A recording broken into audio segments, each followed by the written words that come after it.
ela viu.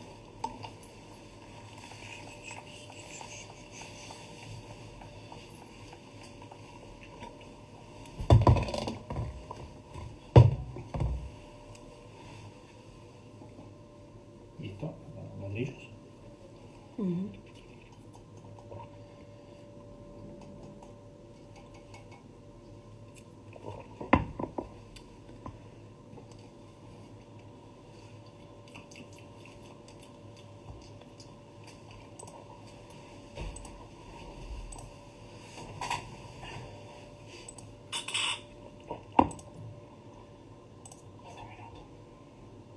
Oi, Vera. Seja bem-vinda.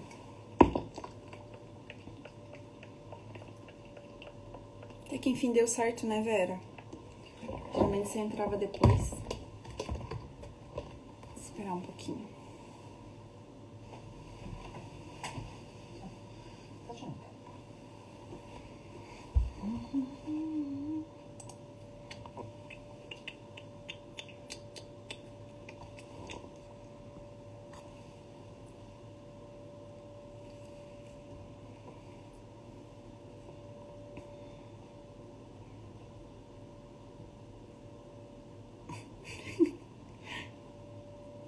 Só no estima, Vera. É o jeito, né? Essa friaca. Também com esse frio as aranhas pararam de aparecer, né? Deram uma sossegada boa.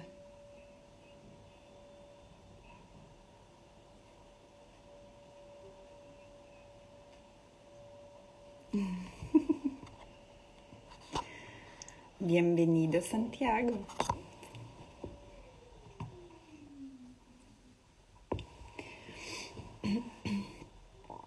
Cadê? Como 10 segundos.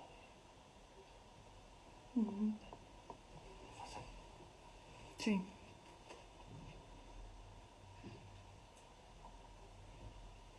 Pronto.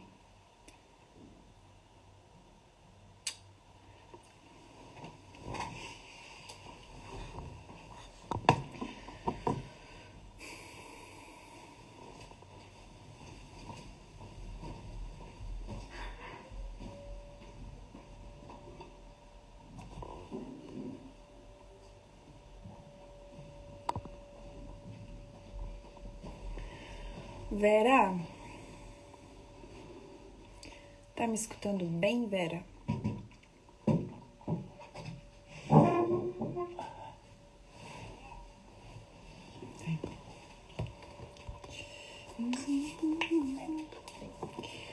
Mas depois deu... Vamos lá. Que bom. Então tá. Eu vou esperar mais uns 2 minutinhos aí e vou começar a falar sobre as espécies. Oi, Rafaela. Seja bem-vinda. Opa. Oi, pessoal. Sejam bem-vindos.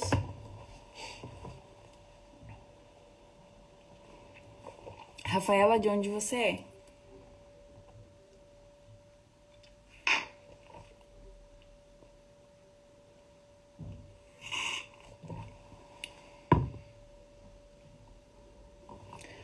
Vamos lá.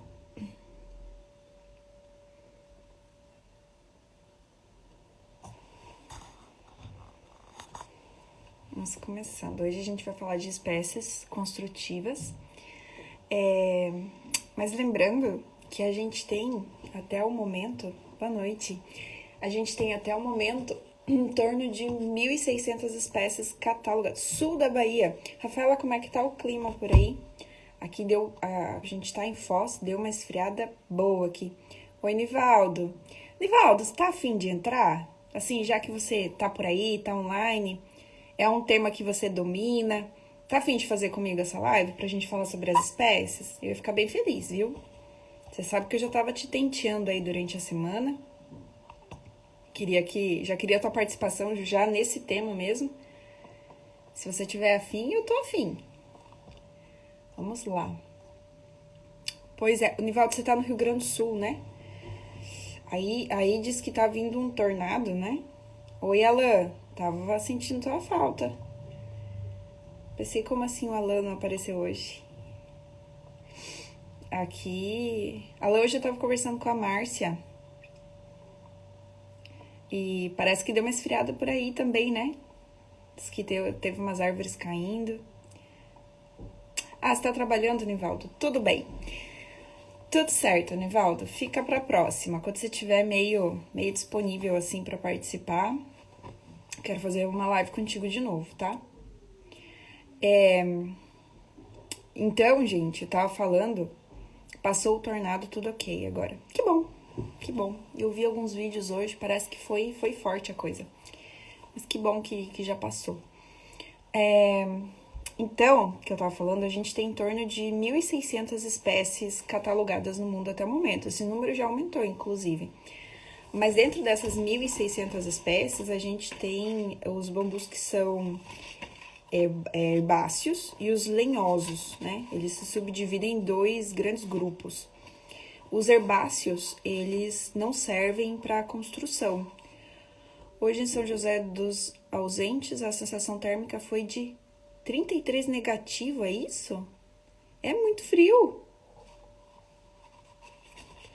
Enfim, a gente tem os herbáceos e os lenhosos. Então, os herbáceos, eles não servem para construção, eles servem para ornamento, para jardim, para vaso, né? Enfim, serve para ornamentar, não serve para construção e nem para movelaria, porque para movelaria a gente também precisa que os bambus sejam lenhosos. A gente também precisa das fibras rígidas. E aí, a gente tem o grande grupo que são dos bambus lenhosos, que são os que passam por esse processo na maturação dele, conforme o bambu vai envelhecendo, ele enrijece as fibras e se transforma em madeira. Bambu não é madeira, mas ele tem propriedades da madeira nas suas fibras, né? E aí, dentro desse grupo das madeiras dos bambus lenhosos, a gente tem mais uma pancada de... Seja bem-vindo. A gente tem mais um monte de espécies, tá? Não sei se vocês lembram de uma live que eu fiz com o Leandro, do sítio... Aí é o nome de uma abelha, o sítio dele, esqueci agora. Uma abelha pequenininha, vocês devem saber o nome. Uma abelha nativa. Enfim, fiz uma live com ele e a gente falou sobre as 10 maiores espécies do mundo. A gente fez o ranking dos gigantes. E desse ranking dos gigantes, todas aquelas espécies são construtivas, tá? As 10 espécies que a gente citou lá, tanto o Dendrocalamus cínicus, o Dendrocalamus giganteus, o Dendrocalamus asper, que são os 3 maiores bambus do mundo, todos eles são construtivos. Só que, por exemplo, o giganteus, as pessoas falam que tem, mas até agora eu não vi de fato no Brasil o Dendrocalamus giganteus. E o Dendrocalamus cínicus, que é o maior bambu do mundo, que chega a ter 30 centímetros de diâmetro, ele é encontrado só em um lugar do mundo. Tá? No Brasil ele não existe. Então a gente vem aqui pro maior bambu brasileiro, que é o Dendrocalamus asper, e eu vou começar falando sobre ele. O Dendrocalamus asper, se ele tiver, assim, todas as suas condições de desenvolvimento nutritivo, solar, com o sistema de chuva também, né, com tanto de água que ele precisa, ele chega a ter 40 metros de altura. Então, claro, que isso considerando que ele se desenvolva... Oi, Mari, seja bem-vinda. Isso considerando que ele vai se desenvolver nas suas plenas capacidades, né? Ele vai ter menos que isso, mas mesmo que ele não chegue aos 40 metros de altura, mesmo que ele não desenvolva todo o seu diâmetro, né, que pode chegar a ter 20, 25, eu já colhi bambu gigante desse, né, do Dendrocalamus asper, eu já colhi que ele tinha 30 centímetros de diâmetro.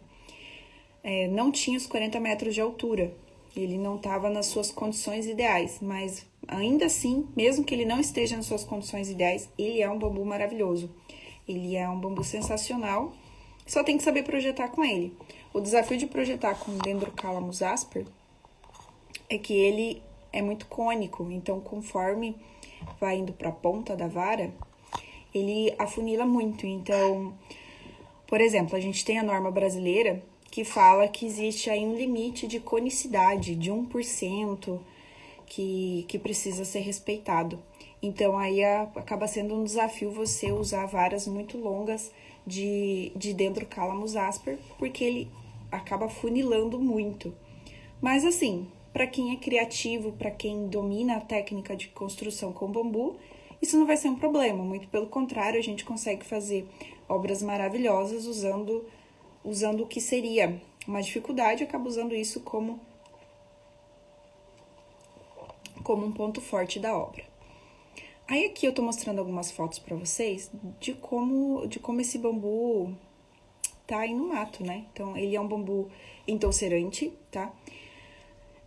Quando eu falo para vocês, é toceira, é alastrante ou isso ou aquilo, porque isso faz parte, é uma parte muito importante da identificação da planta. Então, o Dendrocalamus asper, ele é uma toceira. O que significa que ele vai nascer uma vara do ladinho da outra. Nessa toceira aqui, ela é uma toceira bem manejada. Então, vocês podem ver que as varas, elas estão espaçadas uma da outra. Oi, Nayana, seja bem-vinda. Quem entrou antes também. As varas, elas estão bem espaçadas uma da outra. O que facilita muito o trabalho com esse bambu. O bambu que eu fui colher, ele era de uma toceira não manejada.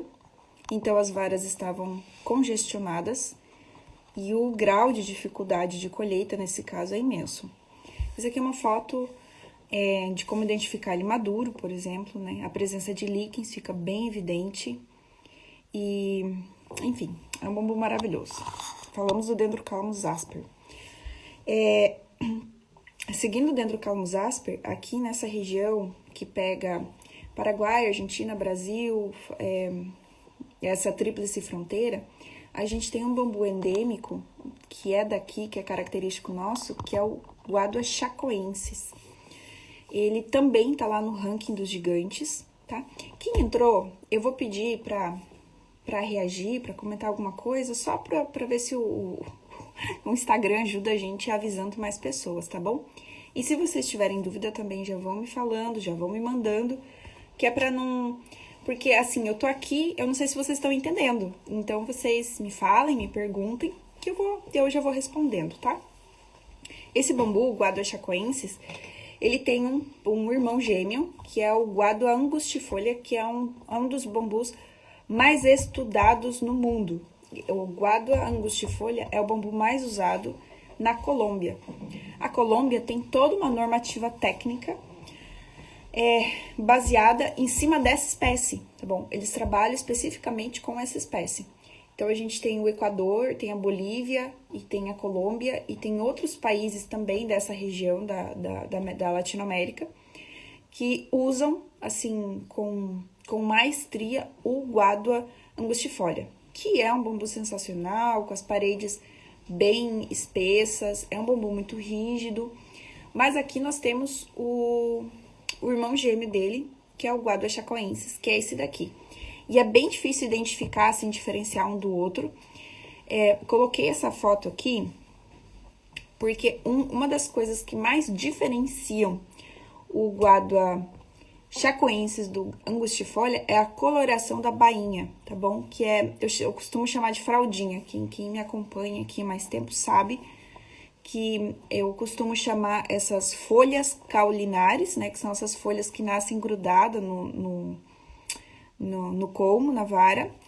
São folhas caulinares, também são chamadas de bainha e eu chamo de fralda, tá bom? É a fraldinha. Gosto de chamar de fraldinha porque conforme a vara tem 3, 4 anos, ela perde a fraldinha. Ela cai, essa folha, o que é um indicativo também da vara estar madura, estar pronta para o uso. Tá? Então, assim, outra característica desse bambu, bem interessante, aqui, ó, isso aqui é uma foto de uma seção, do corte. Olha a espessura da parede, né?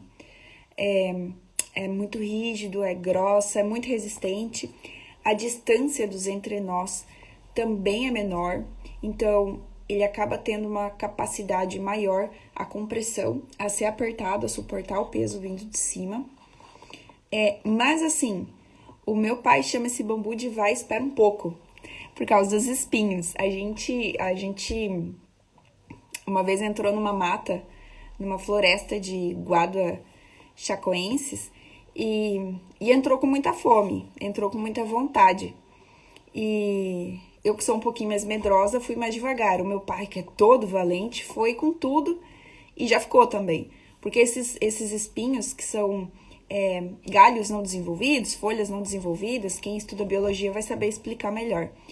Mas são espinhos muito rígidos, eles são muito duros. E eles perfuram a botina e rasgam a pele mesmo. Meu pai saiu fatiado, parecia que ele tinha brigado com um gato. Então, fura, rasga, machuca. E essa é uma característica muito marcada de todos os guaduas, porque a gente não tem outro gênero, né? Lembrando que guádua é um gênero, e o chacoensis ou angustifolia é a espécie. Então, todos os guaduas têm espinhos, é uma característica deles. Até o momento, eu não consegui encontrar um material que dissesse, olha, encontramos aqui um filostaques com espinho. Né? Se alguém encontrou esse material, até peço que compartilhe, porque até o momento eu só encontrei que o único gênero que tem espinho é o guádua. É uma característica dele. E ele é um semi-entulcerante, tá? Talvez, quando vocês entrarem numa mata de guádua, vocês vão pensar que ele não é toceira e que ele é alastrante. Mas não. Ele é uma toceira, só que o rizoma dele, quando ele vai formar o pescoço por baixo, quando ele vai emitir um novo broto, ele dá um pescocinho mais comprido, um pescoço de 80 centímetros, 1 metro. Então, ele é uma toceira, só que ele é uma toceira esparramada. Ele pertence aos entulcerantes. E é bem importante entender isso, porque os entulcerantes têm a época de brotação que começa em dezembro e vai até março, mais ou menos. O Alan estava me contando que o Dendrocalamus asper dele, que é uma toceira, ainda estava emitindo broto há pouco tempo, em abril. Isso é porque o bambu é muito rústico e ele se adapta com maestria ao local onde ele está. Então, se ele percebe que o regime, a palavra que me escapou antes, se ele percebe que o regime de chuva vai ser mais abundante em tal época e que ele vai conseguir soltar mais rebentos, né, mais bebês em tal época, então ele vai se adaptar àquela situação. Então, os entulcerantes predominantemente brotam entre dezembro e março. Vamos colocar abril aí, tá? Nessa época. E os alastrantes tendem a emitir a sua brotação de agosto até setembro, novembro. Aí vocês vão entender, quando vocês escutarem, tem que colher o bambu nos meses sem R. Vocês vão entender isso se vocês observarem a época de brotação desse bambu. Porque nos meses sem R, o bambu entulcerante, que é o caso do guádua, por exemplo, ele já terminou de crescer, então é quando dá para você colher, tá bom? Esse é um dos motivos de falar que tem que colher no mês sem R. Mas aí em agosto a gente tem o Dia Mundial do Bambu, que é porque é quando acontece a brotação dos alastrantes, e a gente tem dentro dos alastrantes o moçô, e o moçô é daquelas espécies que formam, aquela espécie que forma aquelas florestas lindas lá na China, onde tem panda, e que a gente vê muita foto de panda comendo bambu, tá? E aí, então, foi intitulado Dia do Bambu por causa da época de brotação do moçô, que é o bambuzinho lá do panda, tá? Tem uma moita de asper e ela não soltou brotos esse ano. Assim, como é que é o entorno? Quando uma planta de bambu não emite brotos, significa que alguma coisa não tá bem, que ela tá estressada com alguma coisa, né? Não é da natureza dela não emitir brotos. Como é que tá a nutrição dela? Como é que tá o acesso à água? Ela tá numa região em que o solo tá muito compactado, porque a gente teve uma seca muito grande no final do ano, né? A gente teve uma época de seca. Eu não sei onde você tá também, como é que é o regime de chuva. Então tem que ver se o solo tá muito compactado, se ela não tá desnutrida, ou se, assim, tem que dar uma avaliada, não é natural isso, não é esperado. Uma toceira sadia emite no mínimo 15 brotos por remessa. Tava falando da guarda, eu acabei falando um monte de coisa, né? Deixa eu mostrar pra vocês. Esse daqui É um bambu que a gente encontra muito aqui na região, é um vulgaris. Ele é primo daquele bambu verde amarelinho. Deixa eu mostrar outra foto do amarelinho pra vocês. Que é esse daqui. E esse bambu, ele também é um entoucerante, tá? Só que, veja, é uma toceira que tá bem esparramada, bem aberta. Mas por que essa toceira tá assim? É porque ela é manejada. É por isso que eu tô sempre falando, é importante manejar, tem que fazer o manejo, tem que descongestionar essa toceira, tem que esvaziar ela, tirar o que tá velho, tirar o que tá sobrando, porque olha como ela fica bonita. E olha o que é uma toceira bem nutrida. Esse é o Bambusa vulgaris. Nesse caso aí, essas varas chegam a ter 10, 12 centímetros de diâmetro. E é um bambu maravilhoso para construção. Ah, mas tem muito amido, é difícil imunizar. Sim, se eu tiver acesso a outra espécie, eu vou usar outra espécie. Mas se eu só tiver essa espécie, eu vou usar essa espécie. Porque a gente usa o que está disponível. E usa da melhor maneira possível. Então, vou ser muito mais criteriosa na escolha de varas maduras. E vou cuidar muito mais da imunização desse bambu, para evitar o máximo possível que ele carunche. Ele é um bambu difícil de usar na construção, né? E eu falo isso por experiência própria, é porque ele tem muito amido, então é desafiador garantir a harmonização dele. E também, conforme ele vai secando, ele se distorce muito. Oi, Jussi, bem-vindo, que bom que você está aqui. Ele se distorce muito, porque ele contrai muito. A contração radial dele, ou seja, né, de fora para dentro, a gente tem aqui o diâmetro, então a contração dele, conforme ele vai secando, é grande, é bastante, ele contrai bastante, e os nós ficam bem evidentes, assim. Então, assim, ele forma como se fosse aqueles dedos destroncados, sabe, que engrossa a junta, ele fica muito marcado isso. Então, assim, dependendo a obra, a pessoa quer rústico, mas também não tanto. Mas tudo bem também, né? Assim, de repente a pessoa quer, tem que saber tirar proveito disso. Mesma coisa lá que a gente falou primeiro do Dendrocalamus asper, que ele tem um grau de conicidade muito grande, então você tem que saber projetar com isso, você tem que saber construir e usar isso a teu favor. Então, por exemplo, no Dendrocalamus asper, que a gente tem a base muito grossa, com entrenós próximos, e conforme ele vai subindo, os entrenós vão ficando mais distantes e o diâmetro vai diminuindo. Eu costumo separar em 3 peças principais a vara. A parte basal, a parte de baixo desse bambu, eu uso como colunas, né, porque ele já tá mais preparado para receber a compressão. As partes do meio, eu uso como vigas, como elementos horizontais, porque ele já tá mais preparado para flexão e cisalhamento. E as ponteiras eu uso para as tesouras, porque aí elas têm, assim, são mais leves, os entrenós estão distantes, eu não preciso que estejam próximos. Então, assim, tem que saber usar. Estou no Paraná, a touceira é antiga e quase nunca teve manejo. No último ano, colhi alguns colmos para o mestrado. Eu acredito que seja influência da seca mesmo. Pode ser. Registra, se você quiser fazer um vídeo do entorno, tirar umas fotos. Porque se ela é bem antiga, antiga quanto? Porque se ela tiver mais de 30 anos, pode ser que, de fato, já deu o tempo dela, né? Assim, não foi bem nutrida e deu o tempo dela. Qual o comprimento das partes? Desculpa. O comprimento das partes, de acordo com o projeto. As touceiras que eu colhi, eu cortava em 3 pedaços de 5 metros, porque também era o tamanho do tambor que eu tinha para imunizar. E eu acabei adequando os meus projetos para aquilo também, tá? Mas, assim, vamos considerar 3 pedaços de 6 metros, que é um tamanho comercial. Quando vocês me escutarem falando tamanho comercial, tô me referindo a 3 metros e 6 metros, tá bom? Esses são padronizados com pinos, com vigas, projetos, sempre falando assim, 3 e 6, tá? Mas eu cortava o bambu em 3 pedaços de 5 metros, com um pouquinho de sobra para poder fazer o corte limpo depois, porque quando você corta com a motosserra, ele esfiapa muito. sabe? Ele estraga a parte de fora do bambu. Então, eu cortava com 5,5, mais ou menos, para depois chegar, quando fosse fazer a limpeza da vara, eu cortava com uma serra circular, um corte mais limpo, mais preciso, que não danificasse a vara. E então, a gente falou do Dendrocalamus asper, que é uma espécie maravilhosa para construção.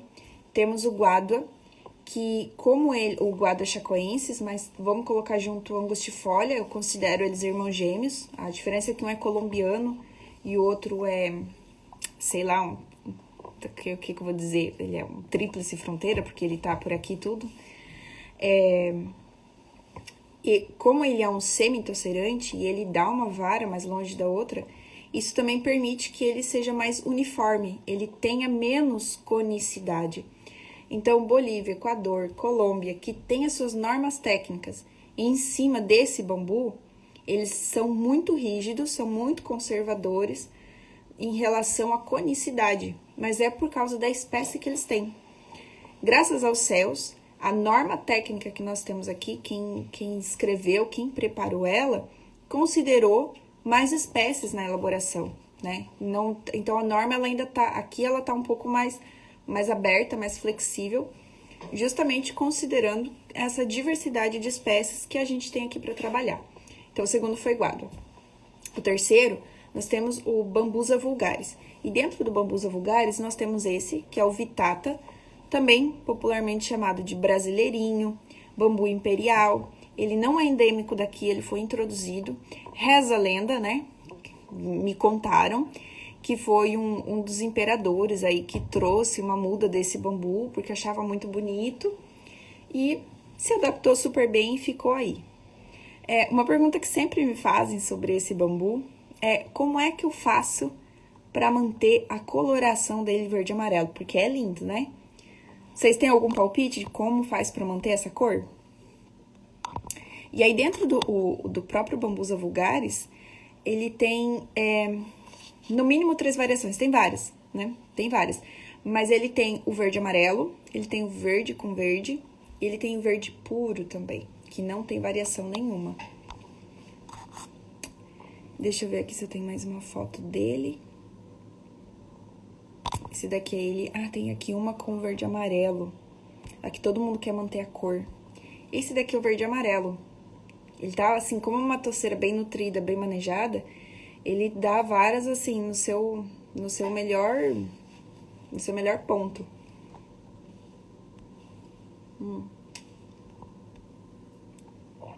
Deixa eu ver aqui se eu tenho mais uma fotinha dele. Aqui, ó, a altura dele. Ele chega a dar aí uma altura bem considerável também. E ele é um bambu entosserante, ou seja, ele também vai brotar aí entre dezembro e março, tá? Quando eu falo bambus e falo que tem muitas variações, e eu gosto de trazer aqui para vocês falando, olha, esse é o gênero, essa é a espécie, esse é o nome científico, é porque a questão do nome popular é que cada um dá o nome que quer, cada um chama do jeito que quiser. Então, já chegaram para mim e falaram assim, nossa, ela tem daquele bambu gigante. E aí vai ver o bambu gigante para eles, ou o taquara-sul, né? Às vezes é um Dendrocalamus asper, às vezes é um guádua, às vezes é um brasileirinho. Então, vocês vão sempre me ver, e eu quero passar para vocês isso, de que existe o gênero, que os Dendrocalamus são gêneros, e dentro dele tem as espécies. Então, dentro do Dendrocalamus a gente tem os cínicos, a gente tem o asper, e a gente tem o... me fugiu o nome agora. Giganteus. Esse aí é o Giganteus, que é o segundo maior. Então, bambusas, o bambusa, ele é um gênero. E o vulgaris é a espécie dentro desse gênero. Porque depois desse Bambusa vulgaris, nós temos outros bambusas, que é, por exemplo, o tuldoides, o Bambusa tuldoides, que é um bambu sensacional. O Alan falou aqui, ó, eu acho que não tem como, né, manter a coloração. A clorofila da faixa verde, quando seca, desaparece. Exatamente. E o amarelo também não fica. Ou seja, para manter a coloração verde e amarela desse bambu, É só não cortar, é deixar ele vivo. E aí tá resolvido. Ele é muito bonito no paisagismo, se você pensar aí num jardim temático oriental, tropical, numa barreira verde, né? Assim, quiser fazer uma cerca viva na sua propriedade e ter ela colorida. Eu plantei algumas espécies desse bambu no sítio do meu pai, no Paraguai. E plantamos de tal maneira que fique bonito mesmo. A gente plantou num lugar que é para ser visto, para poder tirar proveito desse aspecto ornamental desse bambu. Tava falando para vocês dos bambusas. Dentro dos bambusas, eu quero falar para vocês hoje de 3 espécies de bambusa muito boas para construção. Temos o vulgaris, que tem esse desafio aí de ter muito amido.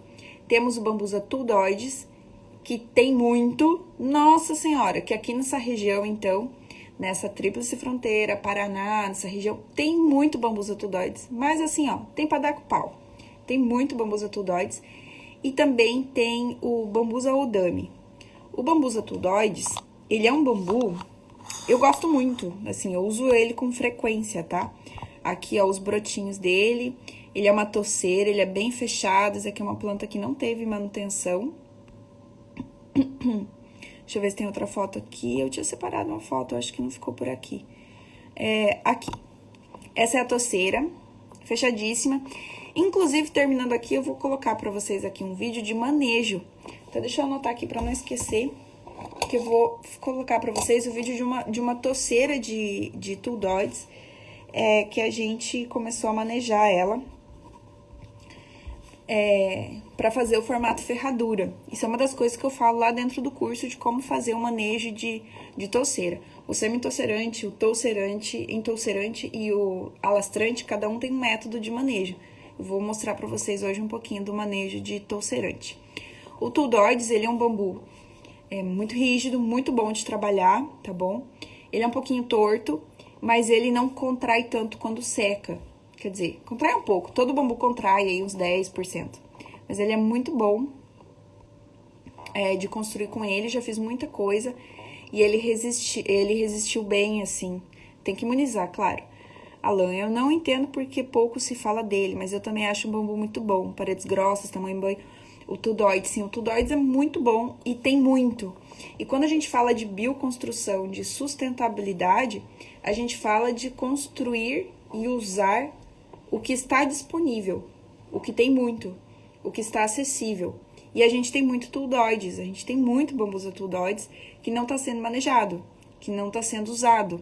E é uma dó, porque ele é muito bom, ele é leve, ele tem a distância dos... Oi, Luzia, bem-vinda, Luzia. Ele tem a distância dos entrenós grande, então assim, é um bambu muito bom, não para compressão, mas eu já usei ele para escada, para estrutura de telhado, para fazer o contraventamento das estruturas, e ele é muito bom, ele é fácil de trabalhar. Fizemos um ensaio de compressão com tuldoides, a amostra resistiu cerca de 500 quilos. Ô, Ti, você me manda esse estudo depois? Você provavelmente deve ter feito aí um artigo científico, você deve ter o passo a passo disso. Você pode compartilhar comigo? É uma informação que eu posso ter acesso? Porque é fantástico saber isso sobre o tuldoides. Principalmente quando a gente, como arquiteto, vai assinar a responsabilidade técnica, isso dá muito mais robustez para a postura. Dizer assim, olha, não aguenta 500 quilos, porque é muito quilo. Você já imaginar conseguir juntar tudo isso? Então, assim, o time diz uma coisa, com o tuldoides, vocês chegaram a fazer estudo de tração e cisalhamento também? Porque eu gosto muito do tuldoides para usar ele em telhado. Então, assim, ele tem um diâmetro bom, né? Assim, é fácil você fazer o nivelamento com ele. Ele é leve. Então, pra mim, ele é um excelente substituto, por exemplo, das ripas que a gente usa para telhado, né? Inclusive, vou fazer um chalé aí, vou usar ele da torta e à direita, na estrutura do telhado, fazer um cruzamento dele, uma malha. Então, fiquei curiosa, vocês fizeram de tração e cisalhamento também? Eu só tenho o gráfico cru ainda, vou usar na dissertação do mestrado. Eu adoraria assistir a sua dissertação, viu, Ti? Se você quiser me dar a honra de assistir a sua dissertação, eu adoraria. Seria enriquecedor para mim. Então a gente tem o Tudoides, que está sendo, inclusive o Fred Rosalino, ele fez o mestrado dele em cima do Tudoides, porque o Tudoides, ele é muito resistente, tem muito, ele assim, ele tá muito disseminado no Brasil, ele é muito resistente e ele tem as paredes finas. E o que possibilita você fazer um trabalho de curvar ele. Ele tem um nível de plasticidade, né, de permitir trabalhar um pouco maior que outros bambus. Porque, por exemplo, os bambus muito com diâmetro muito grande e com as paredes muito rígidas, é muito difícil curvar eles. Eles são menos plásticos, né? Tem menos plasticidade. Então, o Tudoide permite isso. Ele permite você moldar ele. Você utiliza ele roliço? Utilizo roliço. Gosto de usar ele roliço mesmo. Mas também dá para abrir ele, dá para fazer ripa. Mas eu gosto dele roliço. Ele tem aí um bem nutrido, chega a ter 6 centímetros de diâmetro. Mas eu gosto de usar ele roliço. Inclusive, eu fiz um brinquedo para as crianças, uma caixinha, que eu chamo ela de caixa Mambu Monta. E usei o Tudoides e ficou fantástica. O Léo acha esse trabalho maravilhoso. Que bom, Léo, fico feliz. Aí a tia aqui, fizemos somente compressão com Tudoides e flexão com ripas do Asper. E como é que foi esse teste da flexão com ripas do Asper? Eu tinha muita curiosidade de saber como seria o comportamento do Tudoides também com uma flexão. Porque a gente tem muito dele. Então, seria muito bom entender até quanto ele aguenta. Seria legal, daria corpo. Você vê, Tudoides, deu pano pra manga, né? Depois do Tudoides, a gente tem o Oldame. E o Oldame, assim, de repente se fala pouco dele, mas eu achei aqui, em Foz, por exemplo, eu achei um local que tem como 30 touceiras de Oldame. E ele é um bambu muito resistente ao frio, ele suporta geada. Então, pra gente que tá mais no sul do Brasil, nessa região, que nem agora, né? Exatamente nesse momento, a gente tá sofrendo um pouco, não é sofrendo, a gente tá sendo bastante afetado pelo frio, com previsão de geada. E um Dendrocalamus asper, por exemplo, ele se desenvolve mais lentamente com o frio. Um guado angustifolha tem também dificuldade em se desenvolver com o frio. E o Oldame não. O Oldame está adaptado a isso, ele aguenta super bem. E ele é um bambusa, ele é um primo do Tudoides. E é um bambu que dá um diâmetro um pouco maior. E uma das características desse bambu, nessa foto aqui não aparece, porque a vara, assim, essa planta, né, essa toceira, é um balneário aqui. Então, o proprietário não quer saber dessas toceiras. O que eles estão fazendo? Quando saem os brotos, eles vão lá e quebram os brotos. A planta, muito esperta, começou a colocar esses brotos pro lado de dentro da toceira. Então, ela ficou extremamente congestionada, sabe? E ela tá sofrendo pra caramba. Então, uma toceira manejada, ela vai colocar os brotos pra fora, falando aqui do Oldame. Ela vai colocar os brotos pra fora e vai dar varas bem retinhas. Então, é um bambu fantástico e fácil de pegar também. Tudoides, então é um tipo de bambu. Sim, Léo, a gente tem, até o momento catalogado, 1.600 espécies de bambu, tá? Tudoides é uma delas, e ele pertence ao gênero Bambusa, tá? Então, é um Bambusa Tudoides. E ele, assim, as pessoas chamam de taquara, mas taquara significa bambu, tá? Você conhece o Dendrocalamus latiflorus? Conheço. Eu não trouxe informação e nem foto sobre ele hoje, porque essa live sobre espécies, a gente vai refazer, a gente vai voltar a fazer ela, só que eu quero trazer um biólogo, eu quero fazer uma conversa com um biólogo e com um outro construtor, tá? Então, a gente vai falar bastante sobre espécies construtivas, porque, enfim, aqui o foco é o bambu na construção, né? Tá? Durante esses meses todos, eu procurei trazer, porque foi pedido. Então, eu trouxe vários usos do bambu, várias possibilidades, mas agora vocês vão ver muito sobre bambu na construção, tá? É o que vocês vão enjoar de ver aqui. E eu falei pra vocês antes do moçô, que ele é um Philostaches edulis, o nome científico dele. Ele tem 2 nomes científicos, para fazer um pouquinho mais de confusão, ele tem 2 nomes científicos. E ele é um bambu alastrante. Gravem essas informações, porque vocês precisam, tá bom? Ó, este daqui é um moçô. O bambu moçô, vocês já devem ter visto, naqueles vasos que estão nos ambientes internos, um bambu todo tortinho.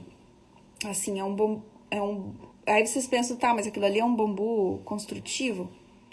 É, porque o que eles usam para ornamento, para colocar nos vasos, é o que seria a primeira vara daquela planta. Então, ele é fininho, ele é menor e ele é conduzido.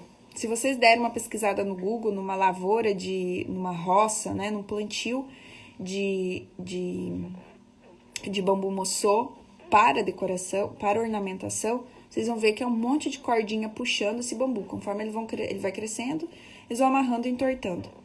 Mas em dezembro eu estive em São Paulo e eles tinham usado alguns bambus moçô na decoração do lado de fora de um restaurante.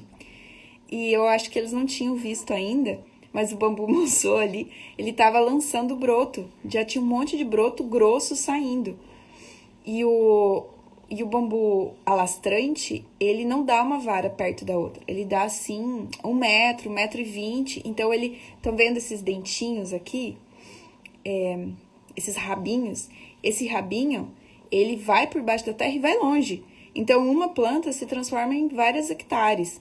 Eles chamam de bambu corredor ou também de bambu invasor. Deixa eu ver se eu tenho outra foto dele.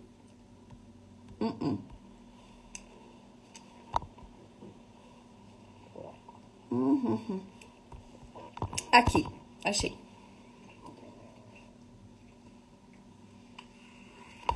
Então, como ele é um bambu alastrante e ele então não tem essa competição entre uma vara e outra, ele cresce muito mais reto, tá? Então, assim,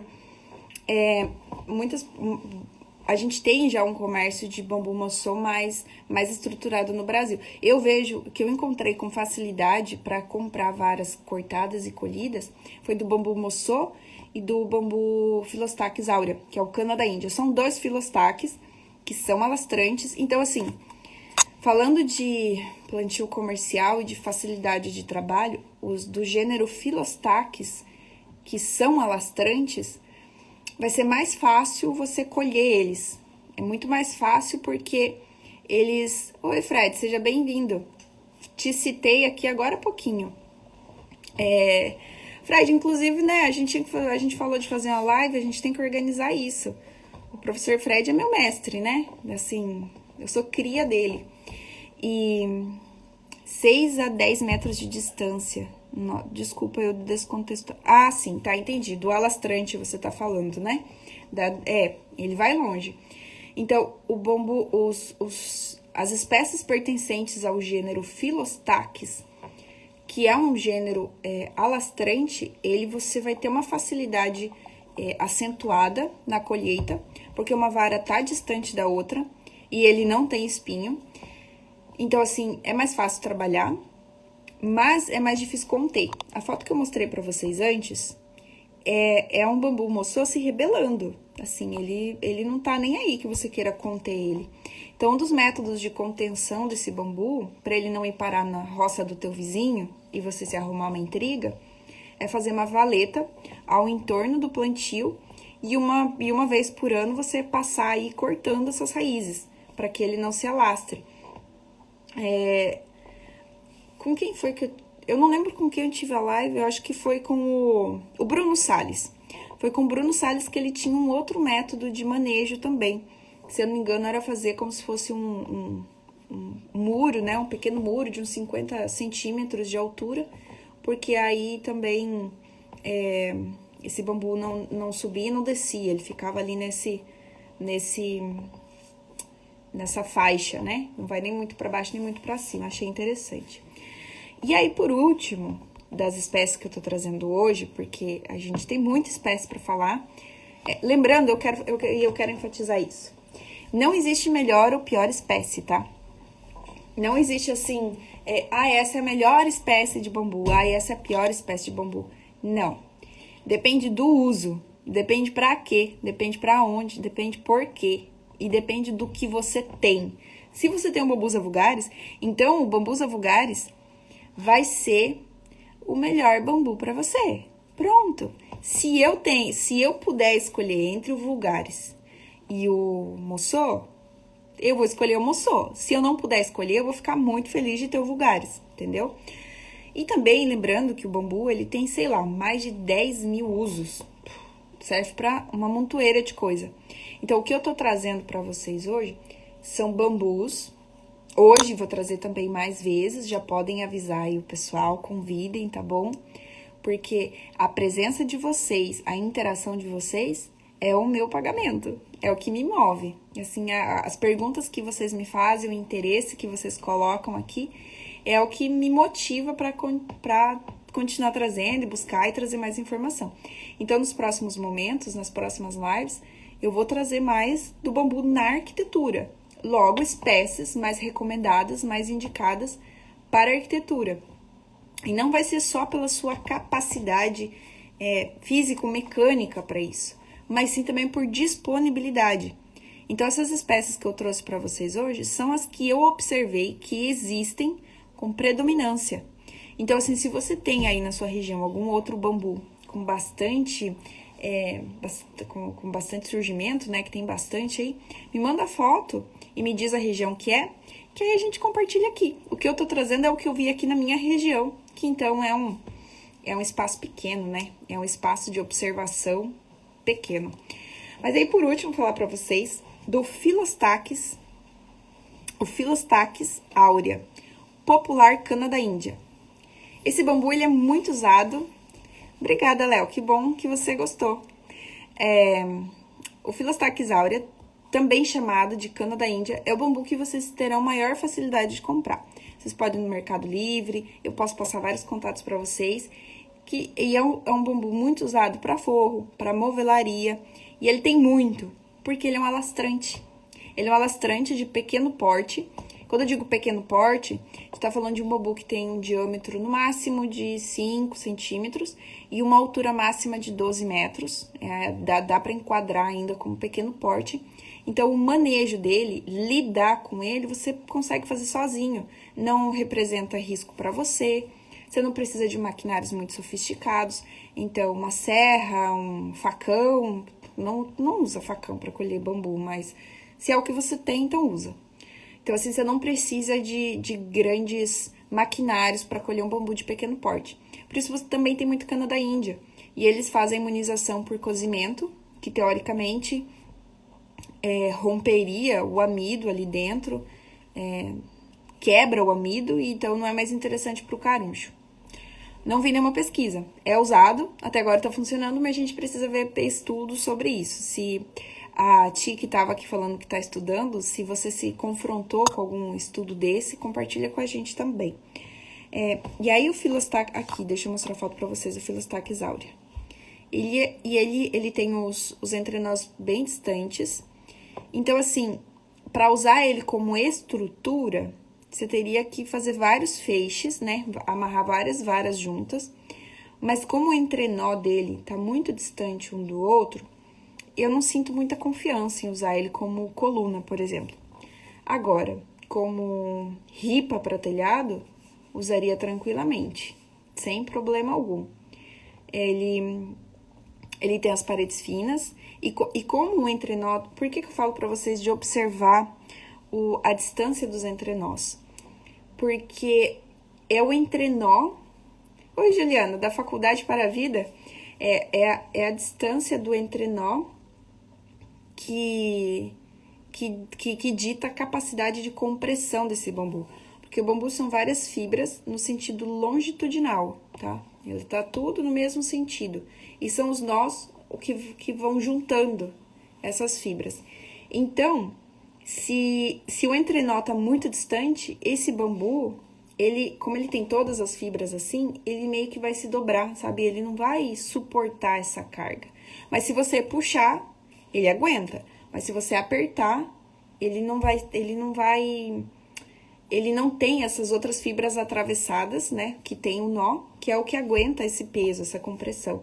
Por isso que a gente tem os outros bambus, como o Dendrocalamus asper, tem o guadua, que tem as paredes mais grossas e os nós mais próximos, então eles suportam melhor a compressão. Então, o cana-da-índia, né, ou Philostachys aurea, é um bambu para construção? Mas não para tudo. Dá para usar ele? Dá, mas tem que saber usar, né? Sabendo usar, tudo dá certo. Fica fantástico. Gente, vamos lá. Mais alguma pergunta? O que vocês estão achando? Me contem. Porque assim, hoje eu trouxe algumas espécies. Eu queria falar sobre essas com vocês, mas deixei algumas de fora, porque a gente vai voltar a falar sobre isso. E vai voltar a falar sobre essas mesmas espécies, porque a gente precisa entender um pouco mais sobre elas, né? Analisar elas um pouquinho mais. Mas aí, eu quero saber hoje, assim, para não ficar tão maçante, né? Porque, eu não sei se vocês sabem, mas eu quero aproximar o que é feito lá na academia, nas pesquisas, eu quero aproximar isso de vocês. Porque quando a gente começa a ler os estudos, às vezes é muito difícil entender, por causa das terminologias,